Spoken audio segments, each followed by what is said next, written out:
छत्तीसगढ़ के अंदर में कांग्रेस की सरकार जो है वो आतंक फैला रही है। जगह जगह गांव-गांव में पंचायतों के अंदर में भारतीय जनता पार्टी के कार्यकर्ताओं को चुन चुन कर जो है उनसे बदला लेने का काम कर रही है, उनको दबाव डाल रही है कि पार्टी को छोड़ो। और ये लोकतांत्रिक देश के अंदर में ये आतंक जो है वो जनता बर्दाश्त नहीं करेगी। पिछले दिनों पुलिस के कर्मी जो है हमारे पूर्व मंत्री राजेश मूणत के साथ में मारपीट किए। बस्तर के अंदर में कार्यकर्ताओं को अगर धरना आंदोलन कर रहे हैं तो जेल के अंदर में डाल दिया। और लगातार ये शिकायतें पंचायतों के अंदर में धारा 40 का उपयोग करके उनको बर्खास्त करने की धमकी,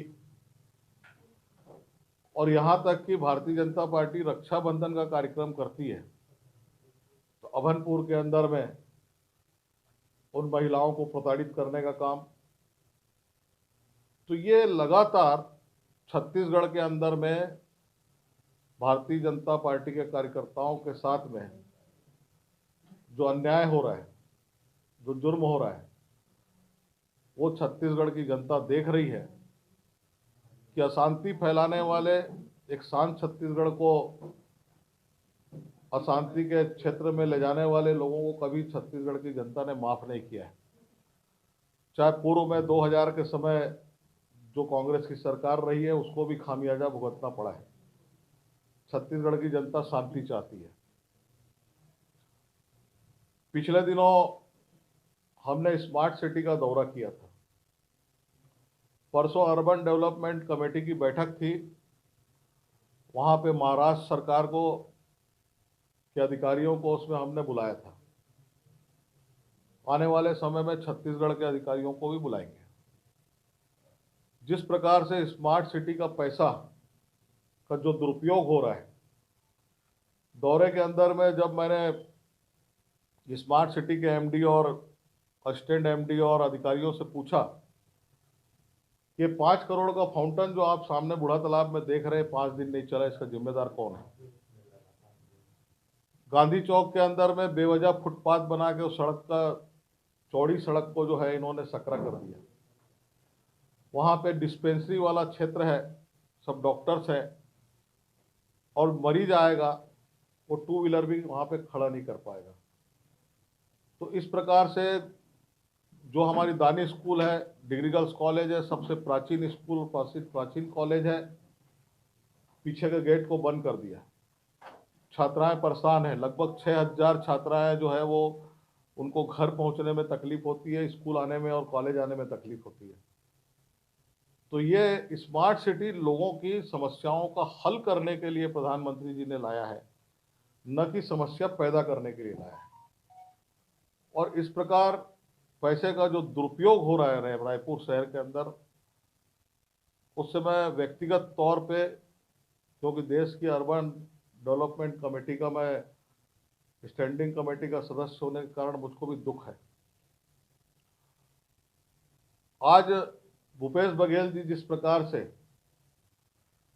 जो मोहन मरकाम जी ने कहा कि हम दारूबंदी नहीं चाहते, 60% जनता जो है वो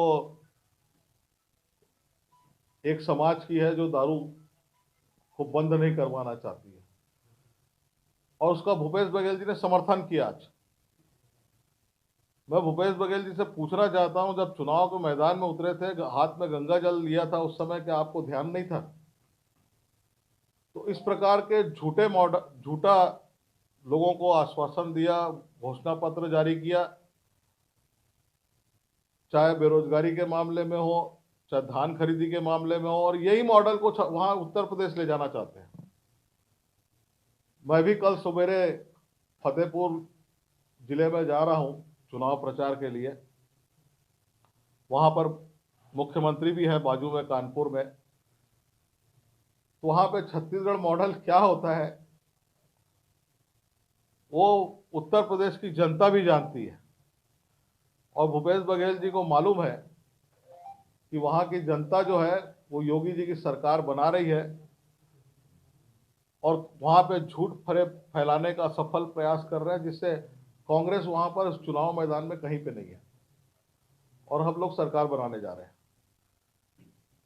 और वहां पे सरकार बन रही है योगी जी की, और डबल इंजन की सरकार मोदी जी और योगी जी के नेतृत्व में उत्तर प्रदेश का जो लगातार विकास हो रहा है वो आने वाले 5 साल में भी विकास होगा। केंद्र सरकार जो है वो यूरिया नहीं दे रही है। मैं भूपेश बघेल जी से पूछना चाहता हूं कि छत्तीसगढ़ के अंदर में 5-7 व्यापारी लोगों ने जो यूरिया को, केंद्र के यूरिया को डंप करके रखा है, जो 286 रुपए का यूरिया है 700 रुपए में बेच रहे हैं। कालाबाजारी उस क्षेत्र में भी किसानों को भी नहीं छोड़ा इस सरकार ने। तो उसकी भरपाई कौन करेगा? क्यों सोसाइटी से क्यों नहीं बिकवाते? मेरा प्रश्न है। अगर किसानों की हितैषी सरकार है तो सोसाइटी के अंदर क्यों नहीं जाते ये, और वहां के लोगों से, किसानों को सुलभता के साथ में खाद यूरिया क्यों नहीं पहुंचा रहे हैं? तो इस प्रकार से छत्तीसगढ़ के अंदर में जो लगातार अन्याय हो रहा है उसका बिगुल भारतीय जनता पार्टी ने फूंक दिया है, और आने वाले समय के अंदर में हम लोग सड़क